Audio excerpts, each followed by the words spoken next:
Hello everyone, Amy R here with Prairie Paper and Ink, and I have this fun little card using the Mama Elephant Little Emotions stamp set. So I had no idea when I started this card what I was going to do and no planning. I was just kind of flying by the seat of my pants as usual. So I started with some Tim Holtz Distress watercolor paper and I cut it down to 3 1/4 by 4 5/8 roughly. Yes, 4 5/8, because my plan was to make a 4 bar size card, which is 3.5 inches by about 4 7/8. So I wanted to make a slightly smaller card because these images are quite small. And yeah, I started off with several of the little images from this little emotion set, which I always want to call little emoticons because that's really what they are. And one thing totally random that I noticed, I thought it was really cute how they're laid out just in the stamp set. They kind of start off like the little happies and smileys, and then they like the emotions like change, so they're all kind of grouped together.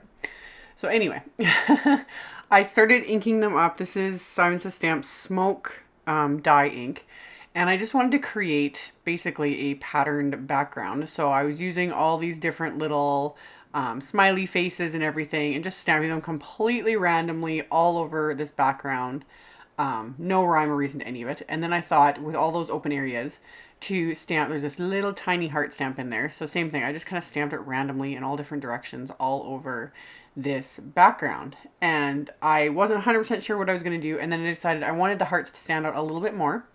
So I grabbed my R24 Copic, and you can see the scrap of cardstock I have there off the side. I actually tested a couple different things out. I tested out one of my clean color brushes and something else, I forget what. But I was actually surprised that the Copic worked because this is watercolor paper, so I wouldn't use this kind of paper for coloring like large images with Copics because basically they will just wick the Copic color like right out of the marker. Like you will dry out your markers using that, plus there's a good chance it could bleed out easily.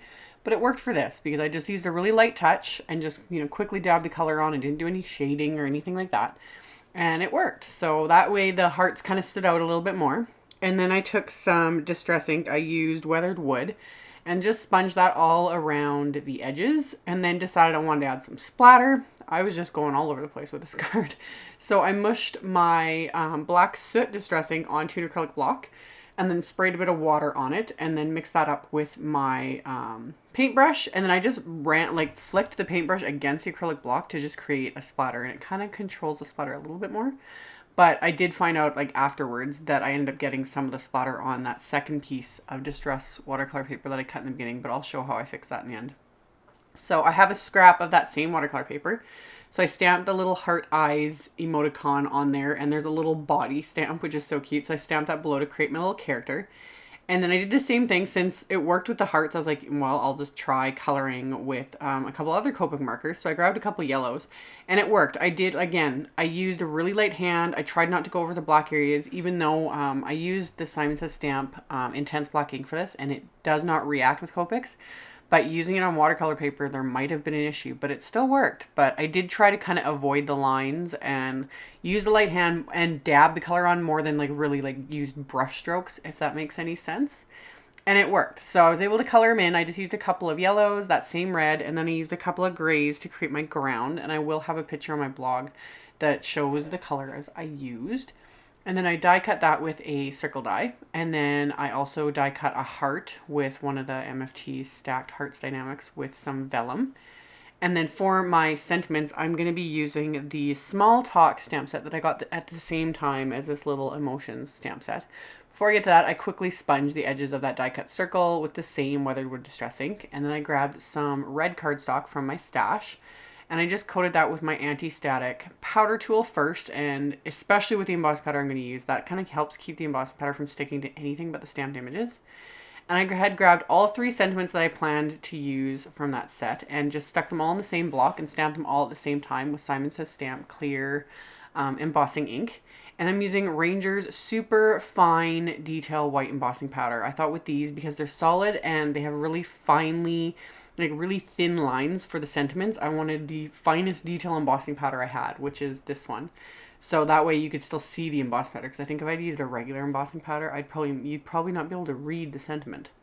So stamped that and then heated that up with my heat tool. And then I just used my scissors to trim around all these little speech bubbles, and I made sure to trim around them just so there was a little bit of a border around each one so the red shows up even more. So quickly trim those out, really, really simple with my little cutter bee detail cutting scissors. So got all those little guys trimmed out and then kind of figured out how I wanted my layout to go. And I had one of these large dimensionals still sitting on my desk from a previous card. So I just popped one on the back of that little main image there and adhered that to my vellum heart first. And then I flipped that over and I put some just Tombow Monomalty on the back of the vellum heart underneath where the main image is so that you don't see any of that adhesive. And then got that adhered into place, and then I popped the little sentiments on with just some 3D foam squares. So those were small enough that I didn't have to trim anything down. So popped 2 of those up with that. And then I'm going to add some little enamel hearts from Doodlebug. Yeah, I got these a couple years ago, and I always want to hoard them. I have like 2 full packs and I never use them. So I pulled those out and added 3 of them to card. I added 1 to like the main image and then added a couple more just to the background, just so they kind of the shininess would pop up a little bit and just finish it off. And then my card base is some Gravel Gray cardstock from MFT, and I'd cut that down to 3.5 inches by 9 3/4. Yes, and then you score it at 4 7/8, so that creates a 4-bar sized card. So got that scored and ready to go, and then I just adhered my main card front here with some Tombow Monomalty. I had thought about popping that with foam tape, but because I popped everything else off with foam tape, I thought I would keep the rest of the card a little bit flatter. And then this is where I noticed I had a couple splatters on the background of this piece of white watercolor. I'd actually originally meant to make 2 cards, but then decided to use this on the inside of the card because I got the splatters on it. So I just stamped another one of the little emojis, this one that's blowing kisses or whatever, and did the exact same thing. Stamped it with the intense black ink and then quickly colored it in with those same yellow Copic markers. Just really simple, didn't go back and do any blending because, yeah, I just didn't want to mess with it. And then added that little bit of red to his lips into the little heart there, and then quickly scribbled a bit of ground. And then to take care of that mess I had made with the splatters, doesn't look so bad here on camera, but there was a couple and it just didn't look very good. I just decided to create some more intentional splatters. So I mushed a little bit more of that black soot ink, just less this time, onto an acrylic block, and then got my watercolor brush wet with some clean water, and then just lightly flick that onto the background just to make it all more cohesive, so it all looks intentional. And since I did such a light amount, this dried really, really quickly, so I quickly adhered the last little sentiment there to my little guy, and then I'm going to adhere that to the inside of my card, and that is going to finish off my card. So just a fun masculine or more masculine theme card either way. I get a lot of requests to show more guy cards, so I've been trying to do more of them. So as always, I will have a link below the video to my blog post with links to all the supplies used as well as the Copic markers I use. So check that out below if you are interested in any of that. Thank you guys so much for watching, subscribing, and thumbs upping my videos. I really appreciate it, and I will see you all very soon in the next one. Bye!